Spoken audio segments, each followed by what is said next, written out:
Castro, 18th and Market.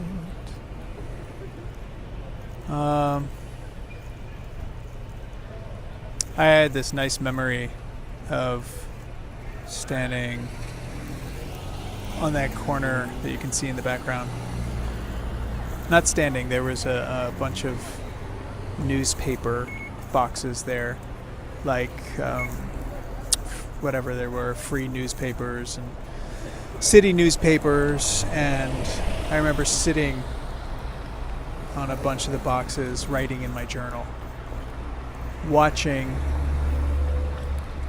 the people going by and desiring people, and just being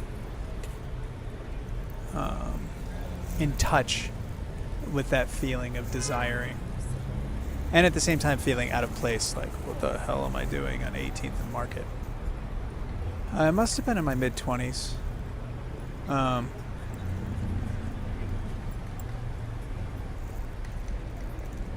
I probably was really wrapped up in a loneliness, want, need. San Francisco used to always make me feel really sad when I came here. I would be really hungry and lonely and desiring of people. And even if I'd get them, I would feel really sad and lonely and desiring of people. I used to always say that, like, every single person I met here would tell me that they thought I was their soulmate, which sounds really good once or twice, but then when everyone says it, you're like, wait a minute, I'm not anyone's soulmate. I'm just the nebulous shape you want to stick into your loneliness. Cynicism. So I was sitting there on that corner on some newspaper boxes writing in my journal, and it was a journal that I had cut up an old pair of pants and created a green denim cover with a pocket on it, a piece of red corduroy fabric. And this kid who I knew from the Billy Club walked by and said, "Oh my God, it's so good to see you. I can't believe you're in the city." And he was like, I looked at you and thought, like, who's this homeless guy writing on top of or sitting on top of the newspaper boxes? And then I realized you were writing, and then I realized it was you. And he said, I was just bemoaning the fact that San Francisco had lost all of its magic and there was no magic people in it. And then you were here, like an answer to a prayer. And you know, that's a nice feeling, right? When you can be someone's answer to a prayer, not in a way that I was his soulmate. He was a daddy chaser just like me, and a writer just like me, actually. So it was nice to be, you know, somebody's symbol of magic in the city. And I've been in San Francisco now almost 2 weeks, and I haven't been to 18th and Castro in the daylight since I've been here until now. And I've been here once. I guess I didn't even come all the way down to 18th and Castro. I walked down in the Castro the first night I arrived in the city. Or I guess we took a lift down, but I was just with a friend. We ate and went directly back up to the house, and then I came here a couple nights ago to go to a fairy party at someone's house around the corner. But I felt like I was in a rush because I had to get in, see my friends, and then go to a client. And very fortunately, I saw my friend as soon as I arrived, and he was having sex with some very, very sexy, I don't know, muscle daddy with long hair. It's beautiful, who I then kind of took from him, although he was trying to leave, so I think it was fine that I took him from him. But I did feel a little guilty for cocknabbing, and had some really great sex with him. And he said that he lived right around here, and I gave him my number, and he didn't text me. I haven't gone to a single gay bar since I've been here, except the first night I arrived. We had dinner, and then we went next to the restaurant to the 440, but I didn't get a drink, and I was really were just in caretaker mode, like with my friend, and we were only sat there for like 4 minutes and then we left. So I didn't even walk around the bar. I was standing right next to him because I was really afraid he was going to fall over. Check that out. Beats. Check out those beats.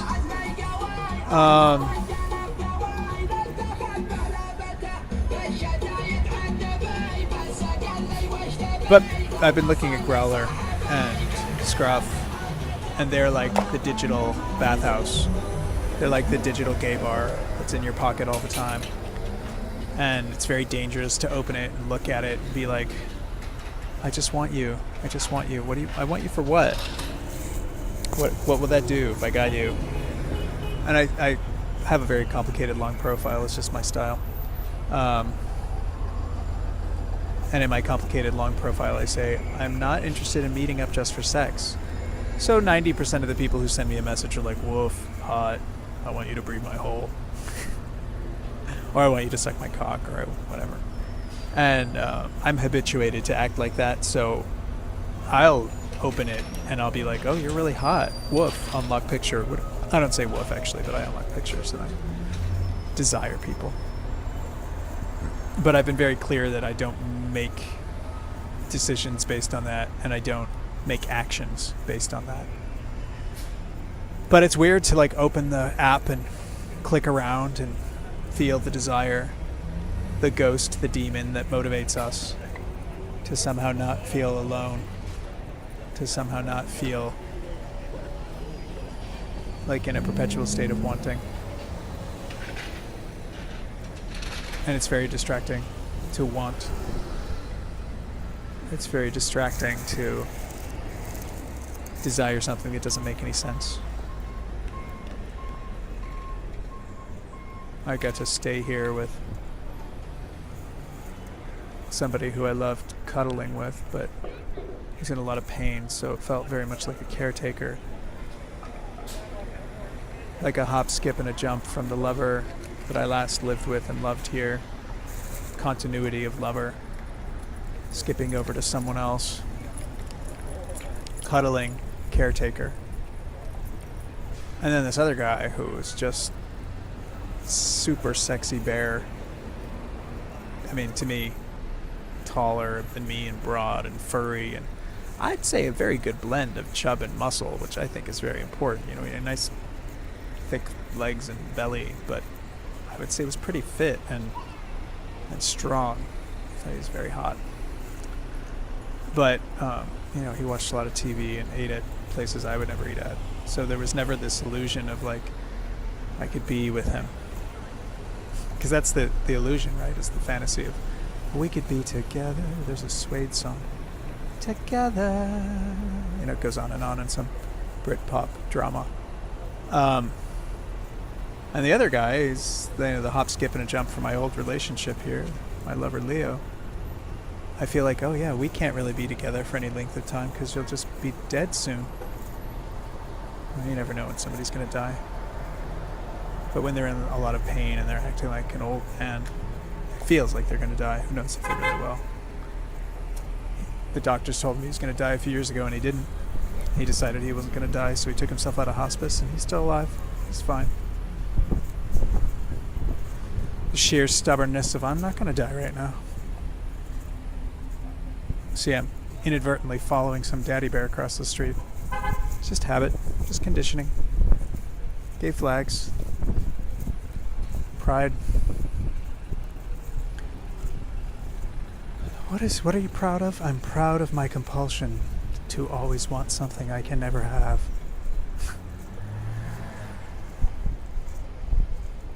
I'm proud of my compulsion to be physically attracted to people who I can't connect with in any way except physically, or desire some sort of recompense from. I don't know if this story is useful to anyone. It's one of those honest expressions of human confusion.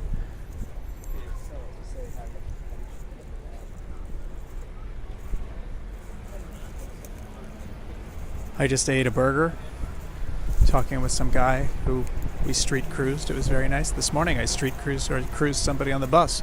It's very nice not to stare at your phone and to cruise somebody on the bus or cruise somebody on the street. It's a very nice feeling. See somebody and be like, oh, how nice. To look at each other and feel the attraction and desire and smile. And then stand and talk. The guy that I just ate a burger with, actually the guy on the bus was like, I want to fuck the hell out of you tonight. I'm like, maybe.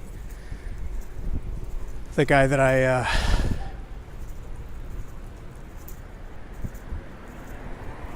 talked with at the burger place was like, I'd really like you to fuck me. That's what it means to be gay, everyone, in case you're not. But there's no place we can go because I live over in the East Bay. And I was like, yeah, well, I'm staying up there with a friend. But I'm not going to take you back there. And he was like, oh, and I wouldn't go to Eros because it's just, too much in the neighborhood. People would know me. And I'm like, so I don't know. I mean, I don't know what to do with desiring. I know that to a certain degree, desire pulls you through life and motivates you into different things.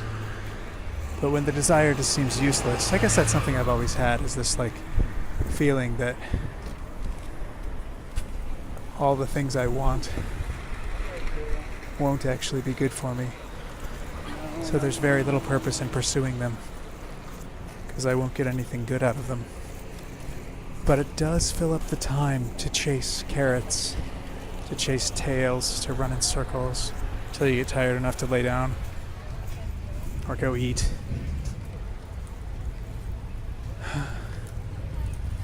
Gay. Life. San Francisco.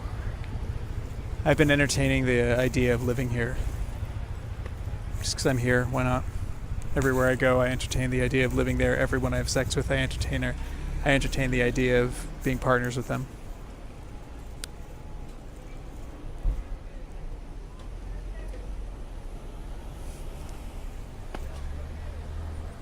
Couldn't figure that negative reversal out.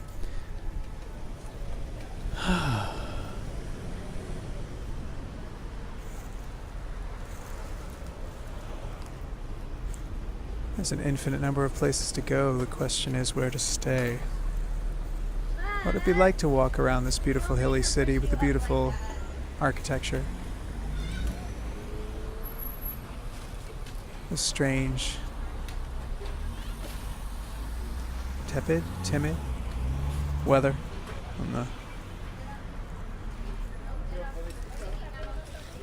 heat and seasons, earthquakes, the ghost of desire that used to be so prevalent, to walk into a bar to have a beer and be possessed by the demon of longing. Now it's just in my pocket, in the apps, and it doesn't have as much power over me because I'm not being surrounded by a whole bunch of other people possessed by it at the same time. And I'm not inebriating myself, which makes me more susceptible to being lost in the desire. And if I did stop by someone's house this afternoon to suck their dick, it was kind of instantly disappointing. Well, after a couple minutes. And that's nice. It's a good reminder. Sex just isn't gonna do anything lasting. I don't know if love will either. Romance. Partnering. I don't even know what partnering would look like for me. Someone to watch movies with and inherit their finances when they die. I mean, I have gigantic fantasies about creating art together, or massaging each other, or starting a school together. But that's my problem, is they're codependent fantasies. The idea of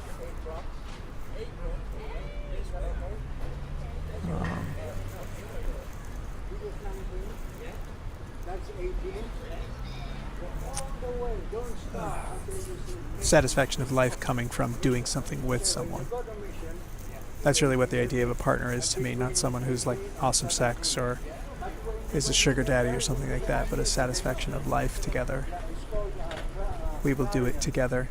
And that's just not what most partnerships are. They're just someone to share bread with, watch TV with,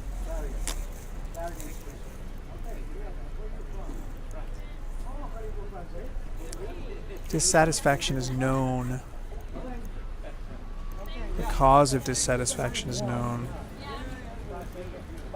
The path out of suffering is not yet committed to. How long will it take? It's enough.